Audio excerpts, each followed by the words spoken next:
할렐루야, 예수로 시작하고 예수로 마치는 일주일. 우리 청년대학부의 묵상을 돕는 묵상 도우미 이호은 목사입니다. 오늘은 고난주간 화요일 변론의 날입니다. 이날은 당시 예수님에 대해서 아주 극도의 경계심을 가지고 있었던 유대 종교 지도자들이 예수님을 함정에 빠뜨리기 위해서 여러 가지 질문들을 던지는 그런 모습들이 성경에 등장하는 부분이거든요. 성경에 이 부분이 상당히 길게 기록되어 있어서 그 내용을 전체를 읽기는 힘들 것 같고요. 그 중에서 대표적인 사건 한 부분만 가져와서 드라마 바이블로 읽는 시간 가지도록 하겠습니다. 이에 바리새인들이 가서 어떻게 하면 예수를 말의 올무에 걸리게 할까 상의하고 자기 제자들을 헤롯 당원들과 함께 예수께 보내어 말하되, 선생님이여, 우리가 아노니 당신은 참되시고 진리로 하나님의 도를 가르치시며 아무도 꺼리는 일이 없으시니 이는 사람을 외모로 보지 아니하심이니이다. 그러면 당신의 생각에는 어떠한지 우리에게 이르소서. 가이사에게 세금을 바치는 것이 옳으니까 옳지 아니하니까? 예수께서 그들의 악함을 아시고 외식하는 자들아, 어찌하여 나를 시험하느냐? 세금 낼 돈을 내게 보이라. 하시니 데나리온 하나를 가져왔거늘 이 형상과 이 글이 누구의 것이냐? 가이사의 것이니이다. 그런즉 가이사의 것은 가이사에게, 하나님의 것은 하나님께 바치라. 그들이 이 말씀을 듣고 놀랍게 여겨 예수를 떠나가니라.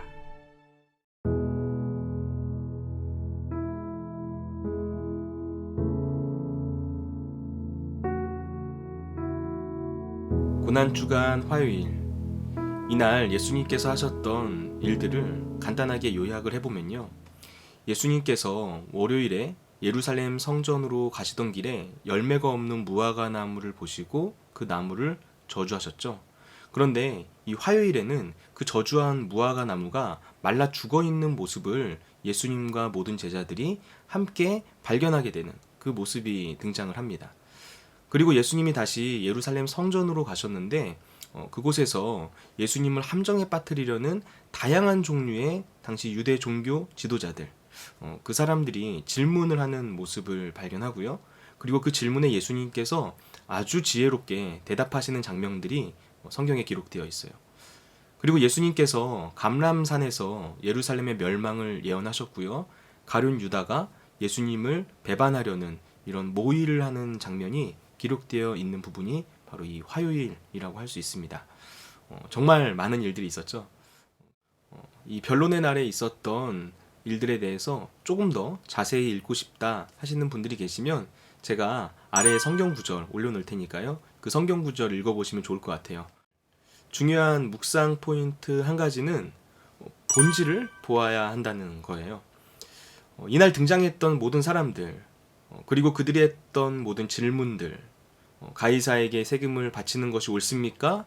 옳지 않습니까? 7 남자와 결혼한 여자에 관해 말하면서 부활의 때는 이 여자가 누구의 아내가 됩니까? 그리고 율법 중에서 어느 계명이 가장 큰 질문입니까? 이런 질문들이 그 당시 종교 지도자들이 했던 질문이거든요. 그런데 이 모든 것들, 어떻게 보면 하나님께서 유대인들에게 주었던 율법, 그러니까 성경, 그 성경의 본질을 보지 못하고 있는 모습을 보여주는 장면이라고 할 수 있죠. 그리고 가장 중요한 건 이 유대 종교 지도자들을 비롯해서 예수님을 배신할 계획을 꾸미는 이 가룟 유다까지 온 우주와 그리고 우리 인생의 가장 중요한 본질이신 예수님을 알아보지 못했거나 또는 오해하고 있었다라는 점이 아주 눈여겨볼 만한 지점이라고 말을 할 수가 있는 거예요. 그래서 변론의 날 중요한 묵상 포인트는 본질을 보아야 한다입니다. 이 묵상 포인트를 우리는 한 3가지 부분에서 적용을 해보면 좋겠는데요. 첫 번째는 우리 교회 공동체에 한번 적용을 해보면 좋을 것 같아요. 우리 청년 공동체가 추구해야 할 본질이 무엇인지를 생각해보면 좋겠습니다. 예수님 당시에는 정말 다양한 종류의 유대 종교 분파들이 있었어요. 성경에서 우리가 익히 알고 있는 바리새인, 사두개인, 그리고 서기관, 헤롯당과 같은 이런 여러 종류의 조직들이 있었거든요. 그런데 성경에서 그 각각의 그룹이 움직이고 있는 모습들을 보면 아주 철저하게 그들의 이익을 따라서 움직이고 있구나라는 사실을 발견할 수가 있습니다. 원래 하나님의 말씀, 그 율법을 따라서 살아가는 것들을 연구하고 생각해야 할 그들이 하나님의 말씀의 본질이 아니라 그들의 조직을 위해서 움직이고 있는 거예요. 우리 청년대학부 공동체를 한번 생각해 보면 좋을 것 같습니다. 우리가 성경의 본질을 바라보면서 성경이 말하고 있는 교회를 구현한다는 것은 과연 무엇일까? 우리 교회 공동체를 세워간다는 건 과연 어떻게 해야 하는 것일까? 이 교회라는 조직을 유지하기 위한 교회가 아니라 본질을 추구하는 역동적인 청년 공동체를 어떻게 하면 세워갈 수 있을까? 이 부분에 대해서 한번 고민을 해보면 좋을 것 같습니다. 두 번째는 나 자신에게 적용해 보는 거예요. 예수라는 본질을 보지 못하면 작은 이익에 집착하게 됩니다. 변론의 날에 예수님을 함정에 빠뜨리고 그리고 그 모습들을 보여주는 사람들의 장면들을 생각해 보면 그들은 지금 자기 손에 쥐어져 있는 것들을 빼앗기지 않기 위해서 성경에 있는 그 주제들을 이용해서 예수님을 공격하고 있다는 모습을 알 수가 있어요. 예수님께서는 요한복음 5장 39절 말씀에서 너희가 성경에 영생을 얻는 줄 생각하고 성경을 연구하거니와 이 성경이 곧 내게 대하여 증언하는 것이니라 라고 말씀하셨습니다. 그런데 종교 전문가라 불리는 사람들이 정작 성경이 가르치는 본질인 예수님을 보지 못하고 있었던 거예요. 결국 그들에게 있어서 성경은 자기의 이익을 추구하는 하나의 도구에 지나지 않았던 거죠. 나는 지금 예수라는 본질을 바라보면서 살고 있는가? 아니면 내 손에 쥐어져 있는 또는 내가 손에 쥐고 싶은 어떤 것을 얻기 위해서 성경을 이용하고 있는가? 나의 이익만을 집착하면서 살아가고 있지는 않은가? 우리는 이 사실을 한번 묵상해 보면 좋을 것 같습니다. 마지막 세 번째는 이 청년의 때에 적용을 해보면 좋을 것 같아요. 가이사의 것은 가이사에게, 하나님의 것은 하나님께 바치라. 오늘 우리가 함께 봤던 이 예수님의 말씀 곰곰이 생각해 보면 청년의 때에 굉장히 중요하게 우리가 숙고해 보아야 하는 말씀이구나 라는 것을 알 수가 있습니다. 여기에는 이 세상 나라와 하나님 나라 사이를 살아가는 성도가 가져야 할 삶의 태도, 삶의 자세에 대해서 말해주고 있는 거예요. 간단하게 말하면 가이사의 것은 가이사에게, 그러니까 내가 이 세상에 속해 있는 그 삶의 영역에서 나에게 주어져 있는 책임과 의무를 다하는 것, 그런 것도 그리스도인의 삶이라는 거예요. 그런데 여기서 또 한 가지 중요한 것은 거기에만 머물러 있어서는 안 된다는 겁니다. 우리 각자가 서 있는 그 삶의 자리에서 나에게 맡겨져 있는 책임과 의무를 다하는 일 정말 중요한데 그것만으로 내가 그리스도인의 삶을 산다라고 생각을 해서는 안 돼요.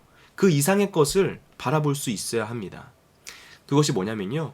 오늘 예수님께서 하신 말씀에 이 가이사의 것은 가이사에게, 바로 뒤에 이어지는 내용, 그 이어지는 내용을 생각해 보는 거예요. 하나님의 것은 하나님께 바치라.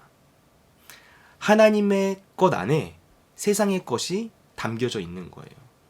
그러니까 하나님의 것이 정말 큰 것이고 세상의 것이 그 안에 담겨져 있는 것입니다. 그래서 우리는 이 세상에서 가장 높은 곳, 이 세상의 가장 높은 통치자 위에 계신 가장 높으신 분, 그 하나님을 바라볼 수 있어야 된다는 거죠. 그 하나님을 생각하고 그 하나님을 기억하고 그 하나님을 의식하면서 살아가는 삶, 그것이 바로 이 청년의 때에 우리가 가져야 할 삶의 태도라는 거예요. 여러분이 지금 이 땅에서 마땅히 감당하며 나아가야 할 일, 그것은 무엇인가요? 그리고 그 일에 성실하게 임하고 계신가요? 그리고 그 모든 것들 위에 하나님이 계시다는 사실, 그것을 늘 기억하고 의식하면서 살아가고 있나요? 우리가 생각해 보아야 할 묵상 포인트와 그리고 적용점들 세 가지를 알아보았습니다. 우리가 다른 사람이 떠 먹여주는 음식을 먹는 것도 중요하지만 어떻게 보면 내가 스스로 그 음식을 찾아서 먹을 수 있는 방법을 배우는 것도 중요하다고 할 수 있어요. 간절히 바라기는 이번 고난주간을 통해서 우리 러브의 청년대학부 모든 공동체 구성원들이 스스로 묵상할 수 있는 방법을 조금씩 터득해 나갔으면 좋겠다라는 생각을 가지고 있습니다. 하나님 앞에서 말씀을 붙잡고 묵상하고 그리고 기도하면서 오늘 하루를 은혜롭게 마쳤으면 좋겠습니다. 그럼 내일 저녁 8시에 다시 뵙겠습니다. 오늘도 수고 많으셨습니다.